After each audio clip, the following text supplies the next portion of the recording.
삼국지 총나라의 장수 장억은 소설 삼국지연의에서 인기가 없는 후반부에 등장하는 장수인 탓에 별로 존재감이 없는 장수로만 기억되고 있죠. 우리에게 알려진 그의 모습이라고 하면 제갈량의 남만정벌에 참여했다가 추경 부인이 던진 단도를 팔에 맞으며 적에게 사로잡히는 장면이나 왕상이 던진 유성추를 등에 맞아 부상을 입는 등 들러리 수준에 불과하지만 실제 역사에서 장억은 총나라 최고의 재능 중 하나라 불릴 정도의 인물로 제갈량도 해내지 못했던 월수군 토벌을 성공적으로 이끌었으며 오랫동안 남만과 촉본토를 연결하는 길을 막으면서 촉을 방해했던 모의 이민족들을 평정하고 다시 역참을 회복시키는 공을 세웠습니다. 장억은 가난한 집안 출신이었지만 어려서부터 씩씩하고 절개가 있어서 20살의 나이에 현의 공조가 되었죠. 유비와 유장군이 서촉을 차지하기 위한 전쟁을 벌이느라 각 지역의 치안이 무너진 틈을 타서 도적들이 장억이 있는 현을 공격해왔는데 현의 관리들이 모두 살기 위해 도망간 와중에 장억만이 혼자 나서서 도적들로부터 마을 사람들을 지켜내는데 성공하면서 그의 이름이 알려지기 시작했습니다. 이후 유비가 서촉을 다스리게 되자 그의 밑에 들어가게 되었죠. 건흥 5년인 227년 승상 제갈량이 북벌을 하기 위해 한중에 주둔했을 때 수도인 성도 근처에 있는 면죽에서 산적 출신인 장모 등의 인물들이 반란을 일으켜 군자금을 훔치고 관리와 백성을 겁주고 재물을 빼앗는 일이 일어났는데요. 이때 도의의 신분이었던 장억이 병사들을 이끌고 그들을 토벌하러 출진했습니다. 장억은 그들이 곳곳에 흩어져 싸우기 때문에 한 번에 그들 모두를 사로잡기 어렵다 생각하고는 거짓으로 화친을 맺고 그들을 초대해 술자리를 열었죠. 술자리가 한창 무르익었을 때 장억은 직접 부하들을 이끌고 장모 등 50여 명의 목을 베어 산적들의 우두머리를 모두 없애버렸습니다. 이후 장억이 그 남은 무리들까지 모조리 소탕해버리면서 열흘 만에 반란이 깔끔하게 평정됐죠. 장억은 주로 이민족들이 많은 지역에서 근무했는데 그가 최초로 임관한 곳은 강족과 저족들의 지역이었습니다. 이때 아문장으로 임명되어 마충의 밑에서 일했는데요. 총나라군이 반란을 일으킨 산군의 강족과 남쪽 사군의 남만을 평정할 때 대부분의 작전을 낸 것이 장억이었는데 그 작전 덕분에 계속해서 승리를 거두고 이민족들을 회유하는 데까지 성공하면서 별다른 피해도 없이 승리했다고 합니다. 후에 유주라는 인물이 다시 반란을 일으키자 마충은 유주를 토벌하러 떠나면서 장억을 데려갔는데 장억은 이때도 전투에 나설 때마다 가장 큰 공을 세우면서 마침내 유주를 사로잡는 데까지 성공했다고 하죠.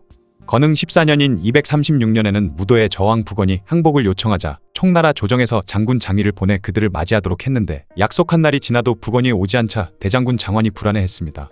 이때 장억이 나서서 북원이 매우 진지하고 간절하게 항복을 요청했는데 이제 와서 그가 마음을 바꾼 것으로 보이지는 않습니다.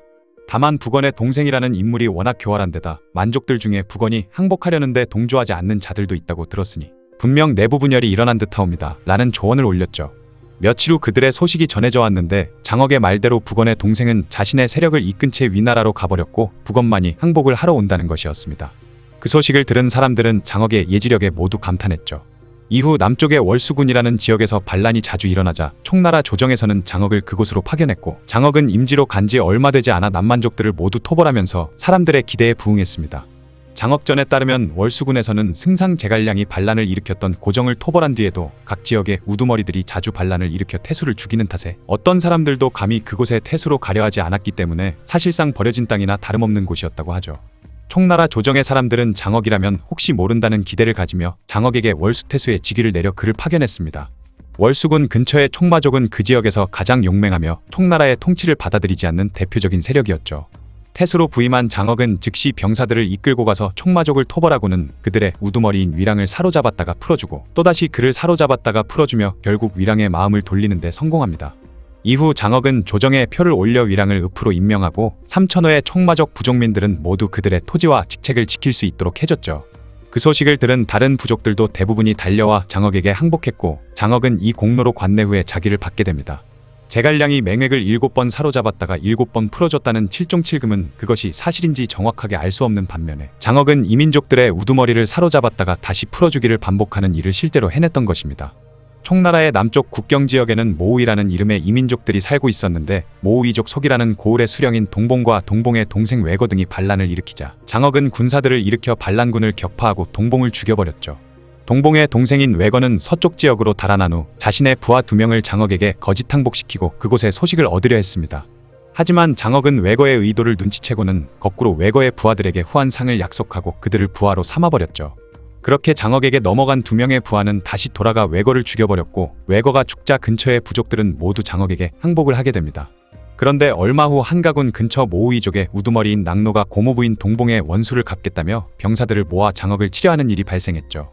장억은 괜히 그들과 부딪혔다가는 불필요한 피해가 생길 것을 걱정해서 낙노에게 사람을 보내 재물과 고기, 술을 하사하며 그들을 위로했고 따로 낙노의 고모에게도 사람을 보내서 싸울 뜻이 없음을 드러냈습니다.